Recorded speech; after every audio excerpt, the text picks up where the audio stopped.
کولر گازی با برق کار میکنه، اره برقی با بنزین. خواجوی کرمانی مال شیرازه، صائب تبریزی در اصفهان، اون موقع ستار همدانی مال تبریزه.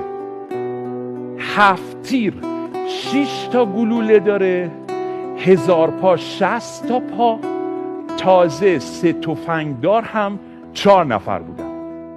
هیچ عطاری عطر نمیفروشه، هیچ قهوه خونه قهوه. تازه هیچ کس در دنیا با قاشق چای خوری چایی نمیخوره. خود چایی ها چایی سبز، زرد، چایی سیاه، قرمز، جعبه سیاه هواپیما نارنجی. آچار فرانسه مال انگلیسه و بزرگترین جنگای دنیا رو کشورهایی را انداختن که عضو شورای امنیتن. چرا آدم باید قصه دنیای اشتباهی رو بخوره؟